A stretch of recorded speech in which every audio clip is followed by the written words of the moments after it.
ज़िंदगी के इस सफ़र में हम सभी कभी न कभी ऐसे मोड़ से गुज़रते हैं जहाँ हमारा अंदरूनी सुकून खतरे में पड़ जाता है।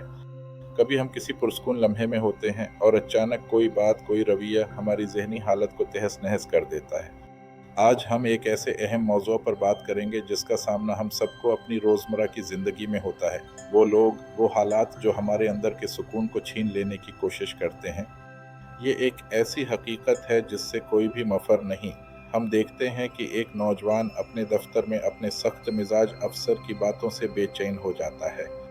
उसका दिल चाहता है कि वो भी जवाब दे, लेकिन हालात उसकी इजाज़त नहीं देते। ये बेबसी उसे अंदर ही अंदर खा जाती है। इसी तरह एक माँ अपने परेशान हाल बच्चे को तसल्ली देते हुए कभी कभार खुद भी सब्र का दामन छोड़ने लगती है। दिन भर की जिम्मेदारियां और फिर बच्चों की जिद, ये सब उसके दिमाग पर भारी पड़ने लगता है। हमारी उम्र रसीदा माएँ और बुजुर्ग भी कभी तन्हाई का शिकार हो जाते हैं या दूसरों के रवैयों से दिल बर्दाश्ता हो जाते हैं। ये एहसासात इंसान को अंदर से खोखला कर देते हैं, उनकी खुशी छीन लेते हैं। जब भी हम किसी के रवैये या अल्फाज से गुस्से में आते हैं, तो हम दरअसल अपने दिमाग और अपने जज्बात का एक हिस्सा उस शख्स के हवाले कर देते हैं। हम उस शख्स को ये अख्तियार दे देते हैं कि वो हमारे अंदरूनी सुकून का मालिक बन जाए। ये एक खतरनाक सौदा है। जब हम गुस्सा करते हैं तो हमारे अंदर एक अजीब सी बेचैनी पैदा होती है। ये गुस्सा कभी भी इस शख्स को नहीं बदलता जिसने हमें मुश्ताइल किया, बल्कि ये सिर्फ हमें अंदर से जलाता है। ये हमारे अपने वजूद को नुकसान पहुंचाता है। गुस्से की हालत में हमारा दिमाग दुरुस्त फैसले करने की सलाहियत खो देता है। हम जज्बाती होकर ऐसे कदम उठा लेते हैं जिन पर बाद में पछतावा होता है। इस तरह हम अपनी तवानाई और अपने ख्यालात को इस शख्स के कंट्रोल में दे देते हैं। गुस्सा हमारे अंदरूनी निज़ाम को द्रहम ब्रहम कर देता है। ये हमारे सेहत को मुतासिर करता है, हमारी सोचने समझने की सलाहियत को कमज़ोर करता है। ये एक ऐसी आग है जो सबसे पहले हमें खुद जलाती है। गुस्सा सिर्फ एक जज्बाती कैफियत नहीं, बल्कि ये एक रूहानी बीमारी भी है।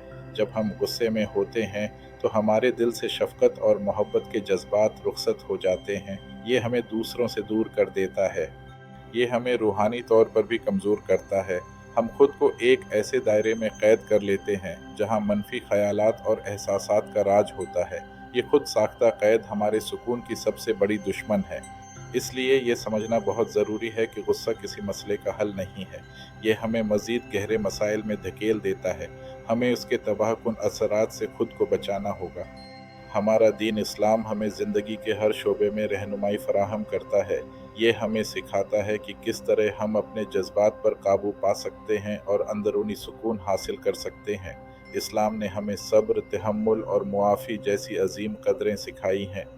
सब्र, ये सिर्फ इंतज़ार का नाम नहीं, बल्कि ये नाम है मुश्किलात में साबित कदम रहने का, अंदर से मजबूत रहने का। जब हमें गुस्सा आता है तो सब्र हमें रोकता है कि हम कोई ऐसा कदम ना उठाएं जो हमारे लिए नुकसानदेह हो। तहम्मुल, ये वो सिफत है जो हमें दूसरों की गलतियों, उनके सख्त अल्फाज और रवैयों को बर्दाश्त करने की ताकत देती है। ये हमें सिखाती है कि हर बात का जवाब देना ज़रूरी नहीं, कभी खामोशी बेहतरीन जवाब होती है। और माफ़ करना, ये दिल की वसात का नाम है। किसी को माफ़ करने का मतलब ये नहीं कि हम उसकी गलती को सही समझ लें, बल्कि ये अपने दिल को नफ़रत और बग़ज़ की क़ैद से आज़ाद करना है। माफ़ी का तोहफ़ा दरअसल हम खुद को देते हैं। हमारे प्यारे नबी हज़रत मोहम्मद सल्लल्लाहु अलैहि वसल्लम ने फरमाया, गुस्सा शैतान की तरफ से है। ये बात हमें बहुत कुछ समझाती है। शैतान चाहता है कि इंसान गलत रास्ते पर चले और गुस्सा इसका एक बड़ा हथियार है। गुस्से की हालत में इंसान सही और गलत की तमीज़ खो देता है। वो ऐसे फैसले करता है जो इसकी दुनिया और आखिरत दोनों के लिए नुकसानदेह होते हैं। ये इंसान को रूहानियत से दूर कर देता है। जब हम गुस्से को काबू करते हैं तो हम दरअसल शैतान के वार को नाकाम बनाते हैं। हम अपने अंदर की रूहानी ताकत को मजबूत करते हैं। ये हमें अल्लाह के करीब करता है और हमारे दिल में इत्मीनान पैदा करता है। अपने अंदरूनी सुकून को एक मुक़द्दस जगह की तरह महफूज रखिए। जिस तरह हम किसी पाक और मोहतरम जगह का एहतराम करते हैं, उसे हर तरह की आलूदगी से बचाते हैं, इसी तरह अपने दिल और दिमाग को मनफी जज्बात से बचाना है। अपने दिल और दिमाग को इन लोगों से महफूज रखें जो आपको गुस्सा दिलाते हैं। उसका मतलब ये नहीं कि आप इनसे बातचीत तर्क कर दें, बल्कि यह कि उनके रवैयों को अपने अंदरूनी सुकून पर हावी न होने दें।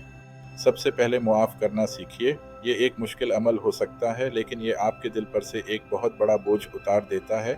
मुआफ़ी का अमल आपको ज़हनी तौर पर आज़ाद कर देता है। ये आपके रूहानी सफ़र का एक अहम हिस्सा है।